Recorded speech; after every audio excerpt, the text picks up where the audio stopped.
శంభో శంకర. హర నమః పార్వతీపతయే హర హర మహాదేవ శంభో శంకర. కాశీ విశ్వనాథుడి యొక్క సన్నిధిలో ఉన్నాం మనం. ఈ దేవాలయం ఏదైతే ఇట్లా నదిలో వంగి ఉన్నదో దీన్ని రత్నేశ్వర మహాదేవ మందిర్ అంటారు. మనం ప్రపంచంలో అనేకమైనటువంటి వంగినవి ఇటువంటివి ఎన్నో వింతలు విశేషాలను చెప్తారు.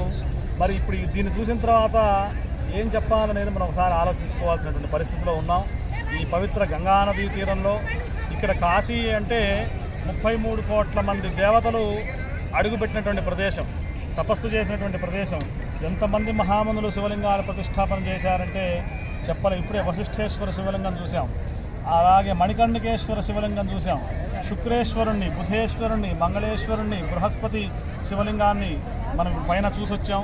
ఈ మణికర్ణికా ఘాట్ యొక్క ప్రత్యేకత ఏంటండి అంటే ఇక్కడ ఎవరైతే స్నానం చేస్తారో, స్నానం చేసి మణికర్ణికేశ్వరుని దర్శనం చేసుకుంటారో వాడు ఇంకా ఈ పునరపి మరణం, పునరపి జననం, పునరపి జనని జఠరేశయనం మళ్ళీ ఈ సంసార చక్రంలో పడడట.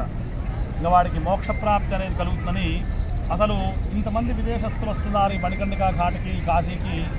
కాస్మిక్ ఎనర్జీ ఏదైతే ఉందో విశ్వ చైతన్య శక్తి, ఆ విశ్వ చైతన్య శక్తి అంటే భగవంతుడి యొక్క ఆ కిరణాలు ఎక్కువగా పడేటువంటి ప్రదేశం కాశీ.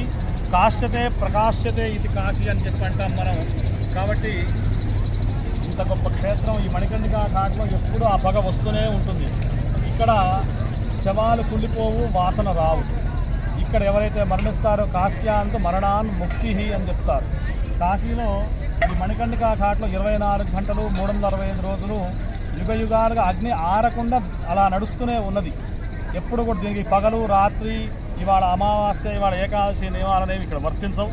అలాగే ఇక్కడ ఇది మణికర్ణికా ఘాట్లో ఉన్నటువంటి శ్మశానం ఒకటి, అలాగే హరిశ్చంద్ర ఘాట్లో ఉన్నటువంటి శ్మశానం ఒకటి, ఆ పైన ఇంకొక శ్మశానం ఉంది. ఆ తర్వాత ఆదికేశవ మహాదేవ్ అని చెప్పి అక్కడ ఒక శ్మశానం ఉంది, విష్ణువు ఉంటాడు అక్కడ ప్రధానంగా. మనం అలాగే నిన్న గయలో కూడా చూసాం, గయాసురుడు విష్ణువును కోరుకుంటే గయలో కూడా శ్మశానానికి అధిపతి ఎప్పుడు విష్ణువు ఉండడు, కానీ అక్కడ వరాన్ని కోరుకున్నటువంటి సందర్భంలో ఉన్నాడు.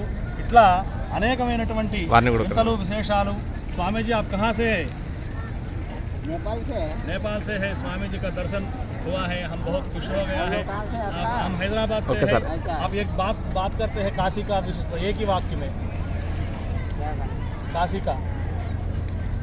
आप तो क्या काशी को बोल रहे हैं ना? काशी आए तो आनंद राशि। काशी के बारे में क्या बोलना है? बोलने के कुछ नहीं, क्या पूछना है काशी के बारे में? कुछ नहीं है, क्वेश्चन हो तो आप बोले ना। అక్కడ నుండి వచ్చి ఇక్కడే నివాసం అన్న. बहुत बहुत ధన్యవాదాలు. హర హర మహాదేవ శంభో శంకర. అసలు కాశీ గురించి ఇంత అంత అని ఏం చెప్తాం అనేది వారి యొక్క భావన. అంటే నిజంగా ఎవరు మాటలో వర్ణించలేరు. యతో వాచో నివర్తంతే. దేవాఖండం కాశీఖండం చదివితే మనకు ఒకసారి అర్థమవుతుంది. ఈ మణికర్ణికా ఘాట్కి వాళ్ళు స్నానం చేయడం, మణికర్ణికేశ్వరుని దర్శనం చేసుకోవడం, అట్లాగే ఇదంతా దృశ్యాన్ని చూడడం అంటే మనిషికి భక్తి, జ్ఞానము, వైరాగ్యము అనేవి చాలా ప్రధానం. వైరాగ్యం అనేది కొంతలో కొంత అలవాటు చేసుకోవాలి. నిజంగా శరీరం నశ్వరమైనది, అట్లాగే ఈ సంపదలు మనం అనుకున్నవి నిజంగా ఏమీ కావు. మనతో వచ్చేటువంటి ఆత్మారాముడని ఎవరైతే ఉంటారో ఆ పరమేశ్వరుడు హృదయంలో ఉన్నటువంటి ఆ శివుడు ఉంటే మనల్ని శరీరం అంటారు, ఆ శివుడు వెళ్ళిపోతే ఈ శరీరాన్ని శవం అంటారు. కాబట్టి శివహాన అనేది మనం ఆలోచించుకోవాలి. ఆ చైతన్య శక్తి, పరమేశ్వరుడు యొక్క ఆ శక్తి ఏదైతే మనలో ఉందో, ఆ కిరణం ఉంది, ఆ తేజస్సు, ఆ దీపం అనేది మనలో ఉన్నది. ఆ చిప్ ఉంటేనే మన సెల్ ఫోన్ ఎట్లా పనిచేస్తుందో ఆ చిప్ అనేది ఆ భగవంతుడి యొక్క కిరణం మనలో ఉంది. కాబట్టి మనం శివస్వరూపులం. అలాగే ఆ కిరణం ఎప్పుడైతే ఆ ఉన్నటువంటి జ్యోతి ఆరిపోతుందో అది శవం అయిపోతుంది. వాళ్ళకి మోక్షాన్ని అనుగ్రహించేటువంటి ప్రాంతంలో రామకృష్ణ పరమహంస గారు కళ్ళతో చూసి చెప్పినటువంటి అంశం ఇది. ఇక్కడ ఎవరైతే మరణిస్తారో, ఏ జీవి మరణించినా వాళ్ళకి సాక్షాత్తుగా ఈ విశ్వేశ్వరుడు ఆ త్రిశూలం పట్టుకొని, రుద్రాక్షలు పట్టుకొని, ఆ జటాజూటంతో విభూతిని పట్టుకొని వచ్చి రామతారక మహామంత్రాన్ని ఉపదేశం చేస్తాడు. అందుకే అన్ని మంత్రాల్లోకెల్లా రామనామానికి, రామమంత్రానికి ఎందుకు గొప్పతనం ఉందండి అంటే దాన్ని తారక మంత్రం అంటారు. అందుకే రామదాస్ గారు తారక మంత్రం అనేటువంటి దాంతో పాట కూడా రాశారు.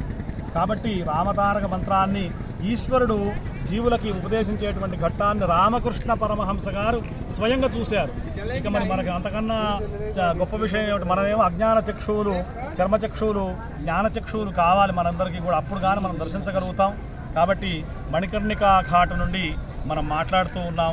ఆ పరమేశ్వరుడు యొక్క దయ, భోళాశంకరుడు యొక్క దయ, అనుగ్రహం మన మీద ప్రసరించాలి అని చెప్పి నేను ఆ పరమేశ్వరుని విశాలాక్షి అన్నపూర్ణా సమేతుడైనటువంటి కాశీ విశ్వనాథుడిని ప్రార్థన చేస్తూ హర నమః పార్వతీపతయే హర హర మహాదేవ. గంగాను ఒకసారి చూసి నమస్కారం.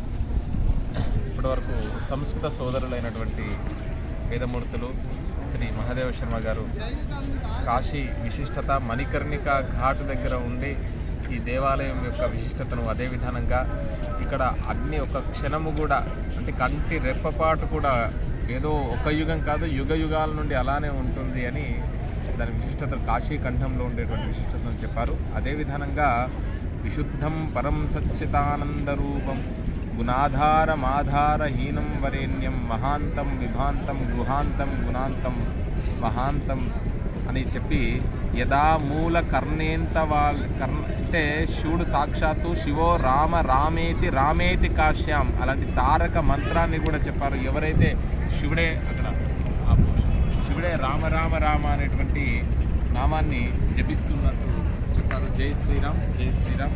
చూడండి, గోవులు కూడా వచ్చి స్నానం చేస్తున్నటువంటి అంశాన్ని చూస్తున్నాం. జై శ్రీరామ్. హర నమః పార్వతీపతయే హర హర మహా